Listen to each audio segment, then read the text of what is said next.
Estamos en esta serie que ya cumple su tercer domingo, Trinidad, la fascinante naturaleza del Dios bíblico. Hemos expuesto en los mensajes anteriores lo que significa y las implicaciones de que Dios sea trino. Primer mensaje.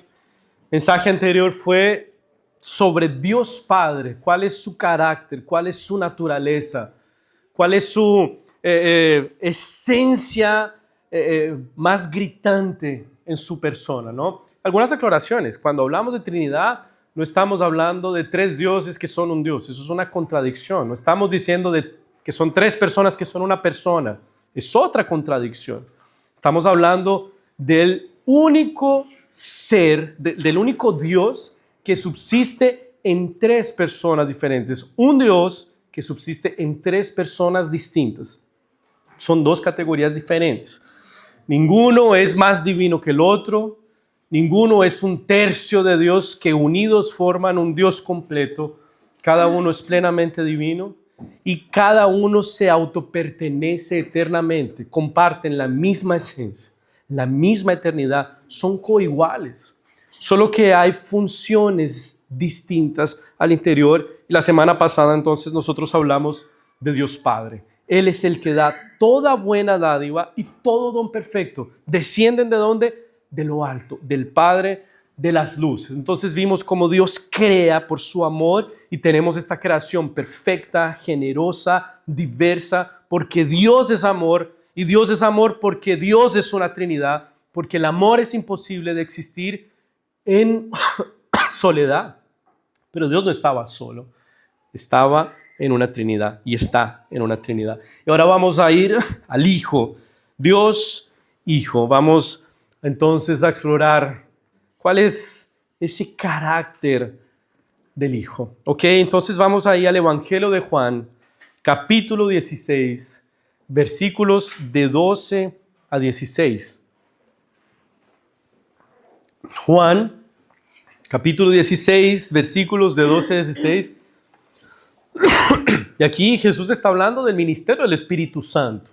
Tercera persona en la Trinidad. No hemos llegado en ella. Sin embargo, en estas palabras que Jesús le está profiriendo a sus discípulos, nosotros tenemos un retrato muy vivo de aquello que mueve el corazón del Hijo por los suyos, por aquellos que Él redime. ¿Ok? Entonces dice así la palabra de Dios y leamos con fe.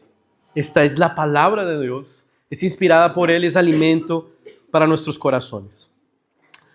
Aún tengo muchas cosas que decirles, pero ahora no las pueden sobrellevar. Pero cuando venga el Espíritu de verdad, Él los guiará a toda verdad. Porque no hablará por su propia cuenta, sino que hablará todo lo que oiga y les hará saber las cosas que habrán de venir. Él me glorificará porque tomará de lo mío y se lo hará saber. Todo lo que tiene el Padre es mío. Por eso dije que tomará de lo mío y se los dará a conocer a ustedes. Todavía un poco y no me verán, y de nuevo un poco y me verán. Aquí la palabra del Señor. Les invito a que oremos una vez más. Padre Santo, muchas gracias, Dios, por tu Hijo, Jesucristo, nuestro Redentor, el que nos da todo lo que le pertenece, todo lo que tú le entregaste, Señor. Él no se ha reservado nada y su deseo es compartirlo con los suyos. Gracias por eso. Que en esta mañana seamos edificados, fortalecidos, consolados, restaurados por la preciosa naturaleza generosa y sacrificial del Hijo por nosotros y en nuestro lugar. Oramos así agradecidos en el nombre de Jesús. Amén. Amén. Bueno, nuevamente vuelvo a mencionar el sermón de la semana pasada. Estuvimos hablando de las buenas dádivas y los dones perfectos del Padre. Él creó un mundo generoso, diverso, perfecto, fruto y producto de su amor. Sin embargo, en ese mundo paternal de Dios, repleto de las evidencias del cuidado del Padre sobre su creación, vivimos afectados por el pecado. Ese mundo fue profundamente afectado por el pecado. Eso no significa que el mundo perdió ese cuidado y esas evidencias del cuidado del Padre. Sin embargo, significa que en este mismo mundo paternal sufrimos dolor, miedo, vergüenza, tragedias, abandonos, traiciones, catástrofes, enfermedades, en el mismo mundo que fue creado de manera perfecta por Dios. Claro, aún seguimos probando de esas buenas dádivas y de esos dones perfectos, pero hay una realidad que mancha toda esa perfección y es el pecado. El pecado afectó profundamente nuestro mundo. Y el Padre no abandonó su creación a su propio pecado y condenación. ¿Qué fue lo que Él hizo? Él decidió salvar, redimir, rescatar. Y aquellos que Dios rescata entonces son los primeros frutos de su creación, en la que Dios habitará con su pueblo para siempre. Entonces el Padre transborda amor. Él es la fuente primaria de amor. ¿Por qué? Porque ha amado eternamente al Hijo. Solo puede haber amor si hay otra persona para compartirlo. Y Dios Padre ama desde la eternidad a Dios Hijo en la comunión de Dios Espíritu Santo. Dios es amor porque hay personas para amar y compartir. Entonces es natural del Padre crear para extender su amor a otros también. Su amor transbordó en la creación y por amor está salvando y redimiendo su creación. Entonces no podemos explicar la creación y la salvación de Dios sino a partir de su amor.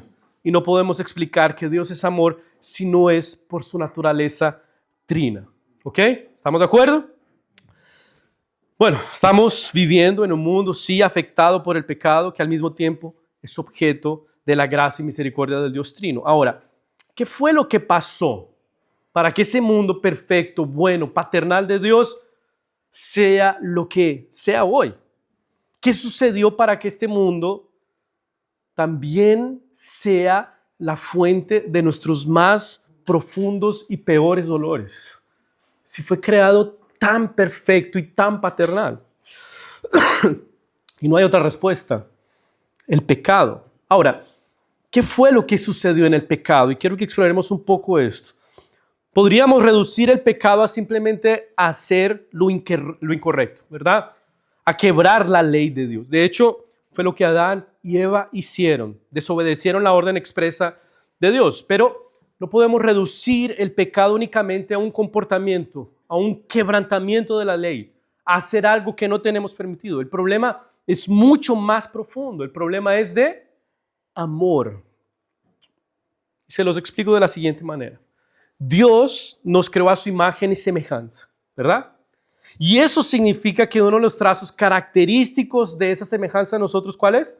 Es el amor. ¿Por qué? Porque Dios es amor porque es trino. Eso significa que somos seres que aman. Somos amantes. Y es por esta razón que la ley de Dios, antes de buscar nortear nuestros comportamientos, lo que hacemos, busca nortear nuestros afectos, lo que amamos. ¿Cuál es el primer mandamiento en la ley? Amar a Dios con toda nuestra alma, mente y corazón. ¿Cuál es el segundo? Amar al prójimo como a nosotros mismos. Amor. ¿Cuál es la síntesis de la ley de Dios? No tiene que ver con comportamientos, tiene que ver con afectos, con amor. Fuimos creados a imagen y semejanza de Dios para el amor. Y el pecado de Adán y Eva, que es más que apenas comer del fruto prohibido, es amar más a nosotros mismos. Ese fue el pecado de Adán y Eva. Me importa más mi placer, suplir y satisfacer este deseo que me está proponiendo la certeza, porque me importa poco lo que ese Dios bueno, paternal y generoso me dijo. Me interesa y quiero satisfacer, quiero amarme a mí. Y la Biblia nos describe como personas que somos amantes de sí mismos. El problema de nuestro pecado no es que nos falta amor. El problema más grave y básico de nosotros como pecadores es que amamos mal ahora y fuimos corrompidos. Lo que sucedió en la caída no fue que dejamos de amar, sino que se nos averió el amor. Ahora amamos mal, amamos desordenadamente. Ahora amamos a nosotros mismos y a cualquier cosa antes que a Dios. Entonces, fíjense, el Padre nos da vida, nos da toda buena dádiva, todo don perfecto, no para que pongamos esas cosas a rivalizar con Dios, sino para que a través de ellas podamos exprimir todavía más el amor de Dios, para que podamos realzar nuestro amor por Él. Pero ¿qué fue lo que pasó? Es que amamos más las dádivas y los dones que al Padre de las luces que las entregó. Pervertimos el amor y rechazamos a aquel que nos creó para amarlo y ser amados por Él. Y esto entonces comienza a resignificar el pecado, ¿verdad? No es solamente hacer cosas incorrectas y fuera de la ley. Y eso también debería resignificar la redención, lo que Dios quiere hacer en nuestras vidas. No es apenas que nos comportemos de buena manera dentro de la ley y derechito. La redención que el Padre nos ofrece por amor no consiste apenas en un cambio de comportamiento. Necesita suceder algo más profundo y básico en nosotros. Nuestro corazón necesita ser transformado. Nuestros afectos necesitan ser reorientados al Padre. Eso es lo que necesitamos. Volver a amar de manera ordenada. Y amando de manera ordenada, claro, nuestras conductas van a cambiar. Ahora, ¿qué es lo que el Padre hace para reconducir nuestros afectos a Él? A pesar de nuestro rechazo, a pesar de nuestro pecado, Dios Padre insiste en amarnos, ir atrás de nosotros. Él derrama su amor sobre el mundo. ¿Cómo lo hace? Enviando a su Hijo unigénito. Es así que Dios derrama su amor sobre el mundo. De tal manera amó Dios al mundo que ha dado a su Hijo unigénito. El regalo del Padre para esos perdidos no es una serie de instrucciones y consejos para salvarse. No es una serie de estrategias para mejorar en la vida, escalar, ser mejor persona. El regalo del Padre es el Hijo, derramando su amor para que repare nuestros corazones que saben amar desordenadamente. Entonces, la manera en que el Padre manifiesta ese amor al mundo de forma última, definitiva y explícita es enviando al Hijo para resolver el problema de su pecado. Y es en ese envío, en esa cruz, donde el amor de Dios se materializa, donde toda ambigüedad, incerteza y duda sobre cómo es Dios, si es amoroso o es implacable, si es uno en el Antiguo Testamento, otro en el Nuevo Testamento, termina. Ahí termina. Es ahí donde se clarifica que Dios es amor. De hecho, el apóstol Pablo dice, en esto conocemos el amor, en que Él dio su vida por nosotros. Ahí conocemos el amor. En la cruz comprobamos que el amor de Dios no son meras palabras o sentimientos, que no solo es doctrina, que no solo es una proposición que confesamos. Es hecho, es verdad y es el sacrificio del propio Dios para amarnos y rescatarnos. Cristo, el Hijo de Dios, encarnado, vivo y muerto para nuestra salvación, porque el Padre amó de tal manera al mundo. Esa es la redención que el Padre nos ofrece, el Hijo, porque lo que necesitamos es más que terapia conductual. Necesitamos un corazón transformado y lo único que puede reparar nuestro corazón averiado y dañado, amante de sí mismo, es el amor del Padre. Juan lo va a decir. Si ustedes aman al mundo, significa que el amor del Padre no está en ustedes. Necesitamos amor del Padre para que esta vida podrida que nosotros somos expertos en vivir sea diferente. No es miedo, no es amenaza, no es manipulación, no es coerción, es amor del Padre. Y entonces Él envía al Hijo.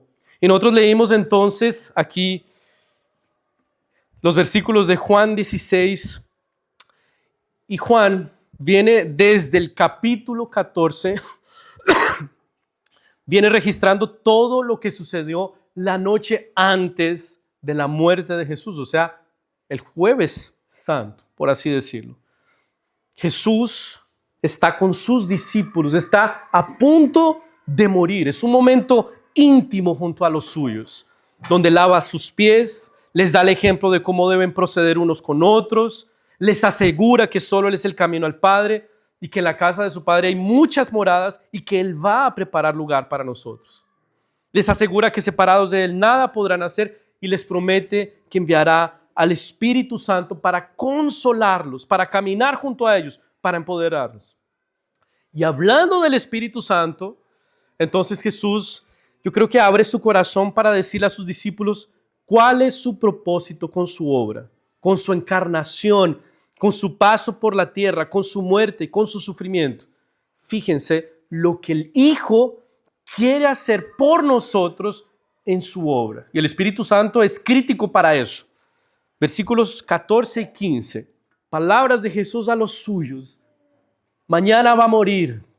Y Él dice del Espíritu Santo, Él me glorificará, porque tomará de lo mío y se lo hará saber. Todo lo que tiene el Padre es mío. Por eso dije que tomará de lo mío y se los dará a conocer a ustedes. ¿Qué es lo que el Hijo quiere darnos en su obra, en su envío? Es más que ofrecernos perdón de nuestros pecados. Claro que eso ya es lo suficientemente generoso y sublime para rendirse y entregar nuestras vidas a Dios, pero es mucho más que eso. El propósito más amplio, más completo, más integral del Hijo es dar a conocer al Padre. Es dar a conocer al Padre. Y no dándonos un poco de información sobre Él, no mostrándonos algunos retratos de su persona, sino haciendo con que su propio Padre sea nuestro Padre también. O sea, si pudiéramos resumir la obra del Hijo, sería de la siguiente manera. Es el que comparte con nosotros todo lo que le pertenece, todo lo que ha recibido del Padre, su reino, su propia justicia, su propio Padre, todo el Hijo lo comparte con nosotros. Él no se ha guardado absolutamente nada. Él no es un Dios mezquino, Él es un Dios generoso. Fíjense ahí, más adelante, en Juan 17, oración sacerdotal, Jesús todavía está con sus discípulos y Él dice lo siguiente. Juan 17, versículos 20 a 22. Pero no ruego solamente por estos, sino también por los que han de creer en mí por la palabra de ellos, para que todos sean uno, como tú, oh Padre, en mí y yo en ti, que también ellos sean uno en nosotros, para que el mundo crea que tú me enviaste. Versículo 22, clave. Yo les he dado la gloria que me diste. Él no se quiere guardar nada. Yo les he dado la gloria que me diste para que sean uno, así como nosotros somos uno. Entonces, fíjense, Jesús se dirige al Padre en oración y dice, yo les he dado la gloria que me diste. O sea, el Padre entrega toda su gloria, todo su amor, sus bendiciones, su propio ser al Hijo, y entonces es enviado por el Padre para compartir con nosotros esa plenitud. Eso es lo que hace el Hijo. Eso significa que la redención que el Padre ofrece en el Hijo no es solo perdón de nuestros pecados, es la propia comunión con Él. Es que Dios Padre puede ser nuestro Padre. Es su propia gloria. Es disfrutar de esa comunión trina, de esa danza perfectamente y por la eternidad. Y fue justamente eso lo que perdimos por causa del pecado. Allá en Adán y Eva. Y por cuanto todos pecaron, están destituidos ¿de qué? De la gloria de Dios. Entonces lo que Jesús quiere hacer, ¿qué es? Volvernos a compartir esa gloria. Eso es lo que necesitamos. Ahora, hay un problema aquí porque para disfrutar esa comunión perfecta con el Padre, esa gloria sin que nos acabe, nos fulmine y nos consuma, ¿es verdad? La gloria de Dios también es fuego consumidor. Para disfrutar esa comunión perfecta con el Padre es necesario vivir una vida perfecta y sin pecado. Porque fue justamente el pecado lo que nos destituyó de la gloria de Dios. Y el problema es que esa vida es imposible para nosotros. Nadie por su propia vida puede conquistar esa comunión perfecta con el Padre. Nadie. Fue perdida allá en el Génesis, cuando nuestros primeros padres pecaron. Y ahora no sabemos vivir de otra manera. Vivimos en oposición al Padre. Buscamos hacer nuestra propia voluntad. Somos amantes de nosotros mismos. Y merecemos entonces justa condenación. Porque la gloria del Padre es santa también. No tolera el pecado. Entonces solo Dios mismo puede ofrecer una solución para nosotros. Porque para nosotros mismos es imposible. Necesitamos que alguien viva perfectamente en nuestro lugar y conquiste y comparta con nosotros lo que le pertenece, que es comunión perfecta con el Padre. Ahora, esa es solo una parte. El Hijo, entonces, hace falta algo más. Hace falta algo más. No apenas vivir esa vida perfecta. Necesitamos también que ese alguien pague la condena en nuestro lugar para que podamos recibir esa comunión y no la condenación. ¿Y ese alguien quién es? Es el Hijo. El Hijo viene para compartir con nosotros todo lo que le pertenece. Y para eso fue necesario que el Hijo asumiera entonces nuestro lugar. Él mismo viene para ser nuestro sustituto, tanto en la vida como en la muerte. Él vive por nosotros la vida de obediencia perfecta y sin pecado para la que fuimos creados. La vida de amar al Padre con toda el alma, mente y corazón, y al prójimo como a nosotros mismos. Y Él muere la muerte que merecemos por no vivir esa vida. Él asume nuestro lugar. El justo Hijo de Dios es tratado como injusto para que nosotros, injustos pecadores, seamos tratados como justos. Eso es lo que hace el Hijo. Él nos sustituye. Él toma nuestro lugar. Él recibe el castigo, la condena. Él es tratado como injusto. Y nosotros ocupamos su lugar de justo delante del Padre. Somos tratados como justos.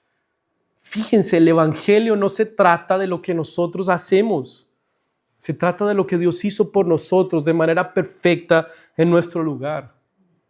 ¿Quieres intentar vivir esa vida agradable al Señor en tus propias fuerzas? Al instante que lo intentes vas a fracasar. ¿Sabes por qué? Porque el estándar de Dios es perfección y solo hay uno que es perfecto. Es Cristo. Y gracias a Cristo, al Hijo, que nos representa. Estamos en Él. Ahora, ¿cómo podemos acceder a todo lo que el Hijo conquistó por nosotros? ¿Cómo puedo recibir la justicia perfecta del Hijo? Para que podamos ser tratados como justos por el Padre. ¿Cómo? Y la manera en que esto sucede es extraordinaria. Porque el Evangelio va a ser algo todavía más generoso. Vamos a ser unidos al Hijo por la fe. Unión con Cristo. Unión con Cristo. Esa es tu relación con el Hijo. Estás unido a Él. Estás en Él. Estás escondido en Él. Dios te ve en Él ahora. Tu relación con el Hijo no es apenas de amistad, de compañerismo, compadrismo, nada de eso. Estás unido al Hijo. Entonces, ser cristiano es más que creer en Jesús. Es en esencia estar en Cristo. Ser unido a Cristo. Eso significa que su vida, su muerte, el fruto de su trabajo, de su obra, su justicia, su Padre, su reino, su lugar en el cielo, también son nuestros por la fe. También son nuestros por la fe. Estamos en Cristo. Esto no es ficción. Estamos en Cristo por la fe, porque el Hijo quiere compartirlo todo con nosotros. Fíjense cómo Pablo describe nuestra conversión ahí, Efesios 2, 4 a 7. Pero Dios, después de que ha dicho que nosotros estamos muertos en nuestros delitos y pecados, pero Dios, cuya misericordia es abundante, por el gran amor con que nos amó, nos dio vida junto con Cristo. aun cuando estábamos muertos en nuestros pecados, la gracia de Dios los ha salvado, y también junto con Él nos resucitó. Y asimismo nos sentó al lado de Cristo en los lugares celestiales, para mostrar en los tiempos venideros las abundantes riquezas de su gracia y su bondad para con nosotros en Cristo Jesús. Como cristiano, tú tienes dos lugares de residencia, por así decirlo. En Valdivia, Río Bueno, Punta Arenas, donde sea que estén aquí en este mundo. Y el otro lugar de residencia es en Cristo. Estás en Cristo. Estás en Cristo, en el Hijo. Esa es la relación que tenemos con el Hijo. Estamos en Él. Entonces el Padre nos ve en Él, a través de Él. El Hijo es la absoluta seguridad y confianza que para nosotros, pecadores que se acercan en Jesús al Padre, jamás habrá rechazo. Jamás habrá condenación. ¿Por qué? Porque estamos en Cristo. Y no pensemos que estamos unidos solamente a sus acciones pasadas, a lo que hizo allá 2000 años atrás en la cruz. Hoy estamos sentados con Cristo en lugares celestiales, dice Pablo, lo acabamos de leer. Él está intercediendo por nosotros ante el Padre. Su lugar en el cielo es también nuestro lugar. ¿Por qué deberías entrar en el cielo, en la gloria del Padre? Y si se te pasa por la cabeza, oye, porque he sido un buen cristiano, fallaste miserablemente tu respuesta. La respuesta es, porque estoy en Cristo. Estoy en Cristo. Él es mi sustituto. Él es el que el Padre proveyó para mi redención. Él pagó por mí la deuda que yo tenía. Él vivió por mí la vida que tenía que haber vivido. Es Él. Yo no tengo nada. Estoy en Cristo. Fíjense, es a ese punto que el Hijo nos permite llegar. Unión con Él, estamos en Cristo, vivimos en Cristo, somos justos en Cristo, somos adoptados en Cristo. No hay ningún beneficio del Dios Trino fuera de Cristo, porque es Cristo el Hijo el que comparte con nosotros todo lo que le pertenece. Entonces el Dios Trino es tan generoso y amoroso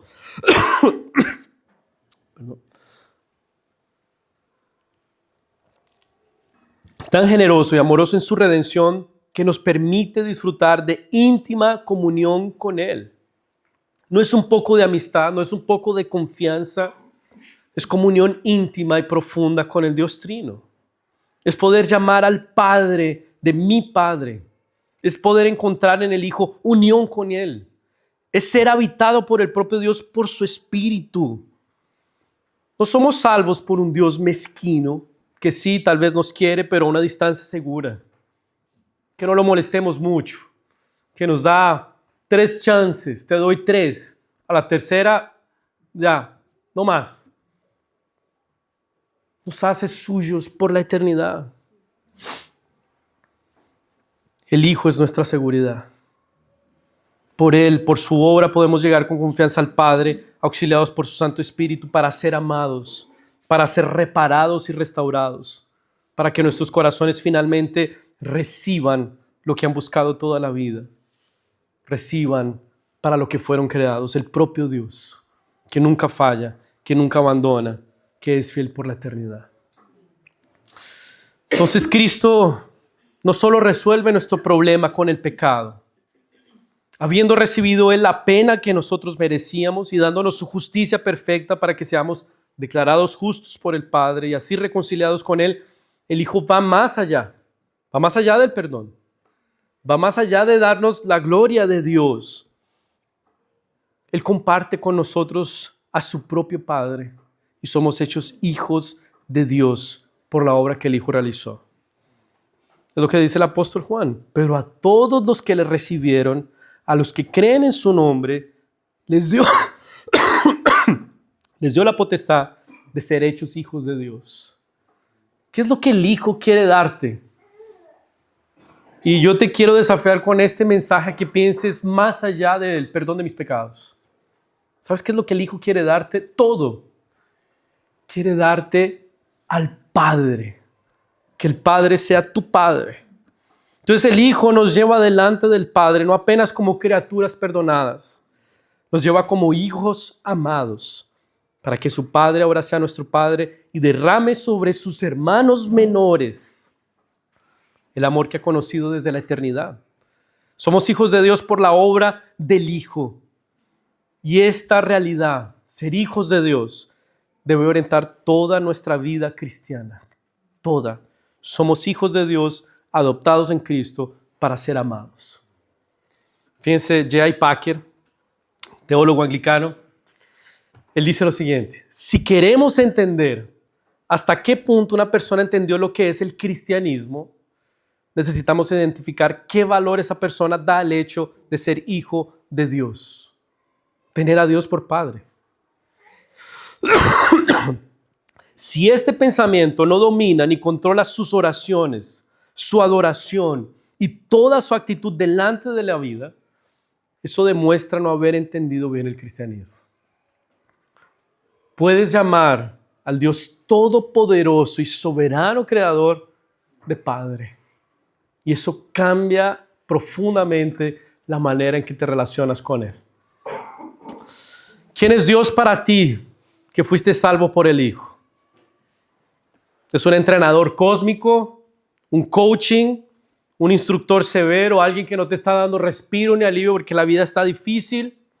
¿Es solo un juez supremo, un genio de la lámpara, está ahí para hacerme lo que yo le pida? Y la Biblia dice que Él es tu Padre, porque el Hijo lo compartió contigo. Entonces la salvación del Dios Trino es mejor que el perdón de los pecados.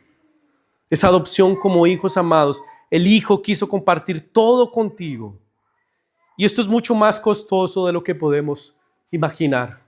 El costo de compartir al Padre con nosotros involucró que el Hijo eterno de Dios, preexistente, se encarnara, se metiera dentro de piel y hueso, fuera uno de nosotros, pero sin pecado. Y que muriera la muerte que merecían rebeldes pecadores, enemigos del Padre. Piensa en eso, la segunda persona de la Trinidad. No un ángel, no un superhombre, no alguien especial, sino el Hijo unigénito del Padre. Cristo habitó entre nosotros, vivió por nosotros, murió por nosotros. ¿Para qué? Para llevarnos al Padre. El Hijo le puso el pecho a la condena. El Hijo fue abandonado temporalmente por el Padre para castigar en Él nuestro pecado, para que nosotros no seamos abandonados definitiva y totalmente por el Padre. El Padre envió al Hijo porque quería compartir y extender su amor a otros. El Hijo libremente y amorosamente aceptó. Y por la alegría de sumar a su familia, a esa comunión trina, nuevos miembros, soportó la cruz. En Él fue vivida toda la justicia que necesitábamos delante del Padre. En Él fue castigado todo nuestro pecado y ahora estamos en paz con el Padre. Somos sus hijos amados. Podemos disfrutar de Él. No hay guerras, no hay pendencias, porque el Hijo, nuestro sustituto redentor, nuestro hermano mayor, asumió nuestro lugar. Nos mostró al Padre y nos llevó a Él y lo hizo de manera perfecta. Hay una parábola clásica ahí en los evangelios, la parábola del hijo pródigo. Y yo creo que Jesús la cuenta, esto es algo que Tim Keller apunta.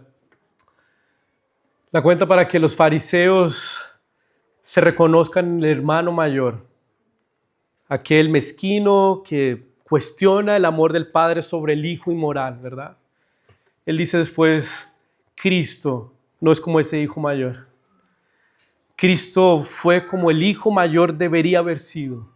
El hijo mayor debería haber ido en busca del hermano menor. Debería haber agotado todos sus recursos para traerlo de vuelta a la comunión del Padre.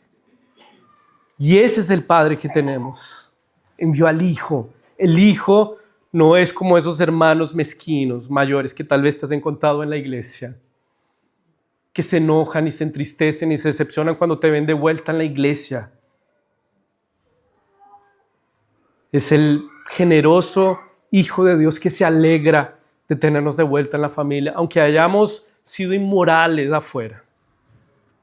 Ese es el Padre y ese es el Hijo, dado por nosotros. Entonces, cuando dudes del amor del Padre,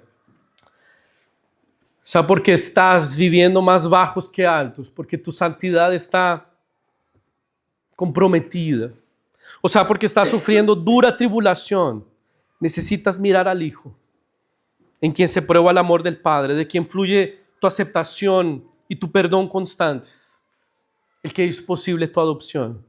Mira a Cristo, al Hijo, fija tus ojos en Él que se despojó de todo para compartirlo contigo. Mira al Hijo. Ese es nuestro Dios trino. Que el Señor nos bendiga. Vamos a orar. Padre Santo, muchas gracias por el Hijo enviado, Señor, para nuestro favor, para nuestra redención. No solamente para el perdón de nuestros pecados, sino para darnos todavía algo más generoso y costoso: la adopción de hijos. Gracias porque el Hijo fue a buscarnos, nos rescató, vivió por nosotros, murió por nosotros y nos llevó al Padre feliz y alegre. Cómo necesitamos, Señor, recrearnos en tu amor derramado a nosotros por el Hijo que entregaste. Gracias por Cristo. Gracias por Cristo. Gracias por el Hijo. Y gracias por el Hijo porque sin ningún tipo de resistencia, sin ningún tipo de duda, se entregó por nosotros. Él lo quiso hacer. Gracias por eso. Gracias por eso. Gracias por nuestra redención y salvación por Cristo. Gracias por tu Santo Espíritu que nos comunicará todo lo que el Hijo recibió del Padre. Gracias porque en esta vida no somos abandonados a nuestra propia fuerza. Somos empoderados por tu Santo Espíritu. Que seamos una iglesia, Señor, que entienda profundamente esa nueva condición de hijos tuyos adoptados. Y adoptados por ti podamos disfrutar, alegrarnos y recrearnos en tu amor. Que seamos esa iglesia, Señor. Oramos así agradecidos en el nombre de Jesús y para tu gloria. Amén.